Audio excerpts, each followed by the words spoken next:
We have Grandmaster Anish Giri taking on Markus Ragger in Deggendorf, Germany at the German Bundesliga. Anish Giri playing for the Dusseldorfer SK and Markus Ragger playing for the Solingen SG. These are the teams of the Bundesliga. Anish's team, Dusseldorfer, is doing amazingly well in this tournament. They have played 12 games, 12 matches, and they are on 24 points. They have won every single match that they have played. And this is the 13th one that is taking place. And we have the Ruy Lopez played by Anish. It's always a joy to see Anish Giri in action. One of the absolute bests in the world of chess, who is known for his brilliant opening play and tremendous understanding of positional chess. Castles here, bishop e7, we have the closed Ruy Lopez that's happening. Rook e1 is by far the main move in this position, and Anish takes a small pause and plays d3 system. This is a more positional way of playing this. b5 played here by Markus. Bishop b3, the bishop comes on a beautiful diagonal, and d6 played, which now threatens knight a5 to win this bishop. And Anish can play c3, a3, a4. He pushes his pawn to a4. Now many ways to continue here. Rook b8 is one. But he goes for bishop d7, connecting the queen and the rook so that after AB, if the rook takes, the queen can take. And c3 played here, just pushing the pawn forward, and bishop could drop back here. Knight jumps to a5. Now interesting moment here. Main move, bishop c2 can be played, but Anish goes bishop a2. And this is a pawn sacrifice actually, because now b takes a4 is a pawn sack and Markus takes it. Anish is following this game between Magnus Carlsen and Ding Liren that happened few years ago, and he plays knight d2. So the point that Anish is trying to make is that, hey, your pawns are all mangled up, they are doubled. I'm okay with being a pawn down, and I also have the c4 square for my knight now. But look at what Markus is doing. He's like, hey, the b3 square is tremendously weak and I can sit there with my pieces. So it's a big fight. Bishop b1 played. Wow. This bishop comes to b1, maybe then to c2, and then he picks up like this. Very interesting. And knight jumps to b3, attacking the rook, the bishop, and the knight. I think that knight has to go.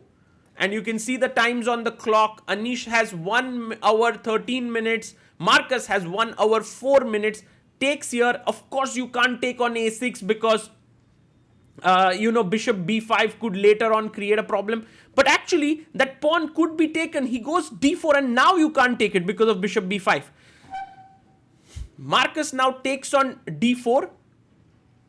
And this may be slight inaccuracy, although it's pretty okay. Knight takes d4. Now you can see that the knight is looking at the b3 pawn. It can pick it up. It's also looking in this direction, controlling the b5 square.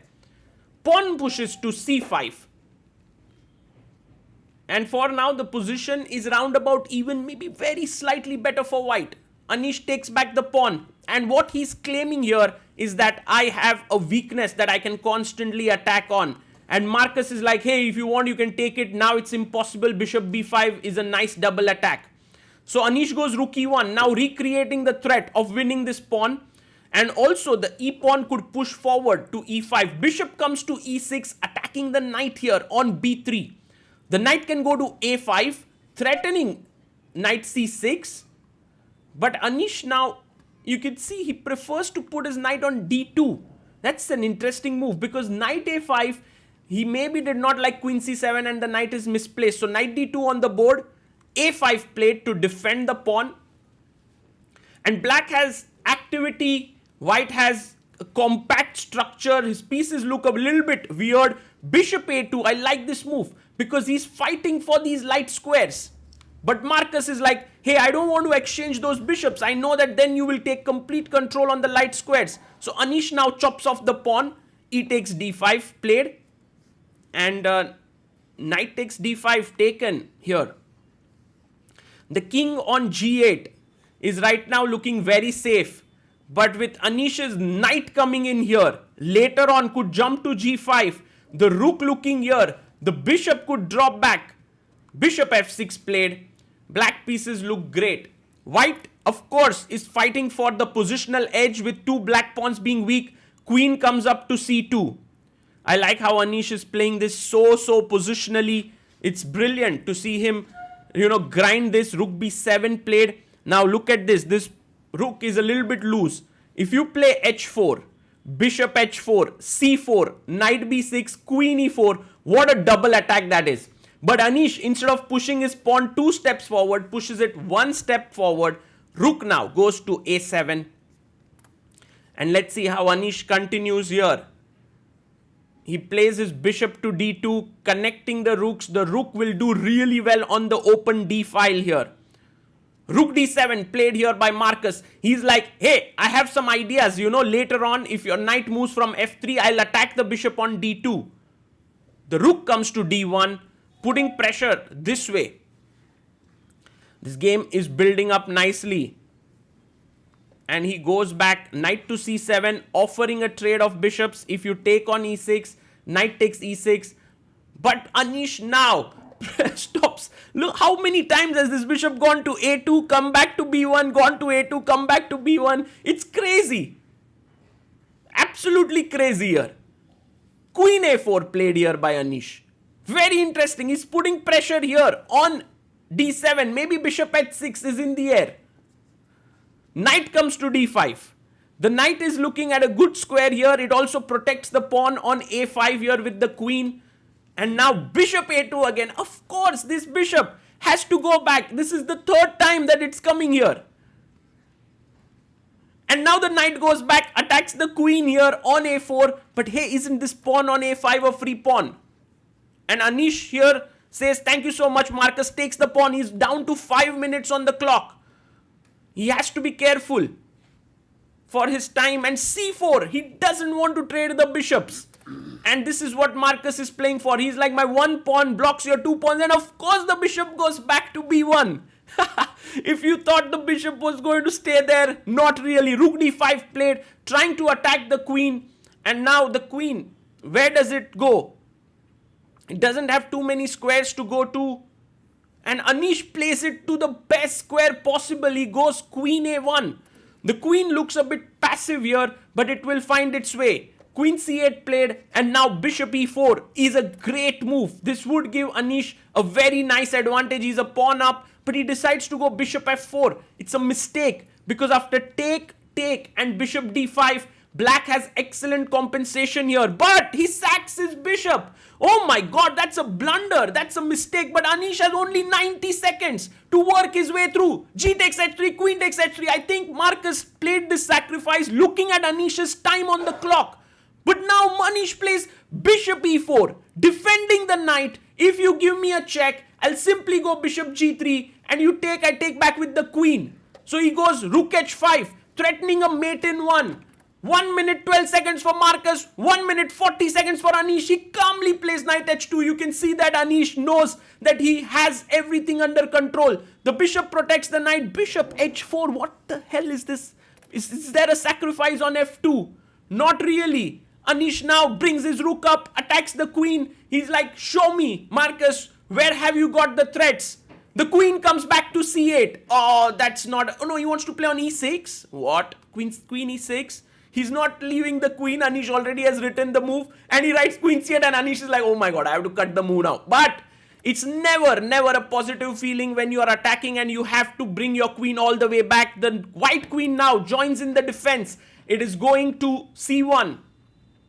He brings the knight to a4, maybe knight c5, maybe knight d3 next. Does black have enough compensation for the missing piece? I doubt. Bishop f3, attacking the rook on h5. Anish is slowly building his defense. Rook f5 played, attacking the bishop on f4. And bishop goes... No, he moves the rook to e4, defending this bishop. And the main problem here, of course, is the time. Knight c5, we are on move number 39. He attacks the rook. But can we simply not chop off the pawn on c4? Yes, he does. Rook takes c4. Everything's defended. White king is as safe as anything. Anish gets up because move 40 has been made. 30 minutes will be added to the clock. He attacks the rook on c4. But now the rook will simply move away. Rook b4 seems like a very logical move here. Anish has 29 minutes 30 seconds. Markus has 30 minutes. But hey, what do you do with all the time? You know that your position is completely lost. Anish gets up, and then Markus takes 8 minutes and resigns the game. What a game this is. Let's hear what the players have to say. Anish Giri scores a very important win for his team.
It's very helpful for me to have that as well.